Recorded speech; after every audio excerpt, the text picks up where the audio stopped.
اپنی زندگیوں میں دیکھیں کہ ہماری گرفتاریاں، ہماری مشکلات ہم خود ہیں، خدا نہیں ہے. خدا تو کہہ رہا میں تمہیں دینے کے لیے، خدا تو کہتا ہے میں نے تمہارے دروازے پہ سائل اس لیے بھیجا تھا کہ تم اس کو دو گے تو میں تمہارے لیے وسعت کھول دوں گا، لیکن نہیں میری سمجھ میں آتی. خدا کہتا ہے میں نے راستے میں پتھر رکھا ہوا تھا، ہٹا دیتے، میں اس پتھر کے صدقے میں تمہیں اپنی طرف لے آتا. خدا تو ایسی ہے، خدا تو بہانے ڈھونڈتا ہے اپنے بندے کو کہ کسی طریقے سے یہ پلٹے.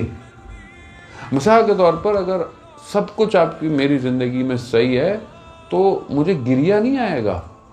خدا کی بارگاہ میں، سجدے میں، نماز میں روتا ہوں یا نہیں روتا؟ کب روتا ہے آدمی؟ جب آدمی خدا کی بارگاہ میں تب روتا ہے جب وہ بہت پھنسا ہوا ہو، بہت گرفتار ہو، بیمار ہو، بچہ بیمار ہو، کوئی بہت مشکل ہو.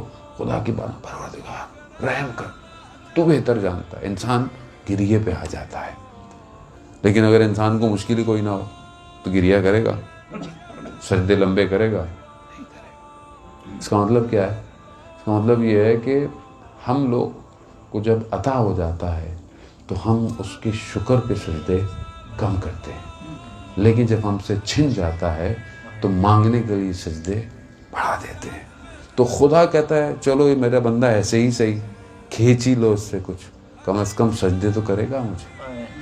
عزیزان محترم، خوب یہ تمنا کرنی چاہیے کہ پریشانی کیوں نہیں آ رہی، اتنے دن ہو گئے، مشکل کیوں نہیں آ رہی ہے، درد کیوں نہیں ہو رہا، تکلیف کیوں نہیں ہو رہی ہے؟ کیونکہ یہ گریہ عزیزان محترم خدا کے قریب لے کے جاتا ہے. اور اگر یہ قریب قربت یہاں نہیں ہوئی، وہاں کیا دکھائیں گے، وہاں کیا کہیں گے کہ جہاں پر ملائکہ بھی صفوں میں کھڑے ہوں گے، کسی کو اجازت نہیں ہوگی گفتگو کرنے کی. تو وہاں اس کی امان، اس کی پناہ کیسے ملے گی؟ یہاں کو رابطہ اچھا ہوگا تبھی ہوگا. حضرت ابراہیم علیہ السلام، قرآن میں واقعہ اتنا مشہور ہے کہ جب ان کو نمرود نے آگ لگائی، آگ اتنی بڑی تھی، اتنی بڑی جگہ پہ تھی کہ بہت دور سے ان کو تھرو کرنا پڑ گیا. اب جب ان کو اس میں لگا کہ یہاں سے وہ جائیں، اس آگ میں جائیں، تو جیسے ہی اس میں لائے تو فوراً حضرت جبرائیل آئے. کہا ابراہیم سوال ہے، حاجت ہے؟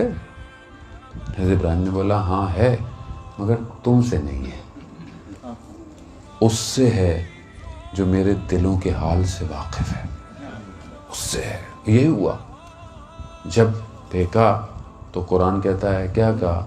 آگ کو نہ صرف ٹھنڈا کر دیا بلکہ سلامتی کے ساتھ. خدا ہے نا بھی، کوئی چیز اس دنیا میں بغیر خدا کی مرضی کے ہے؟ کوئی مالیکیول، کوئی پتا اس کی اجازت کے بغیر ہل سکتا ہے؟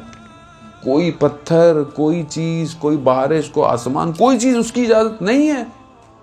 جب سب اسی کا ہے تو پھر ہم اس کے کیوں نہیں ہو رہے؟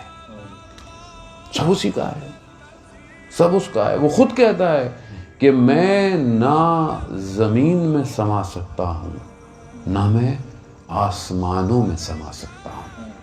اگر میں سما سکتا ہوں تو اپنے بندے مومن کے قلب میں سما سکتا ہوں.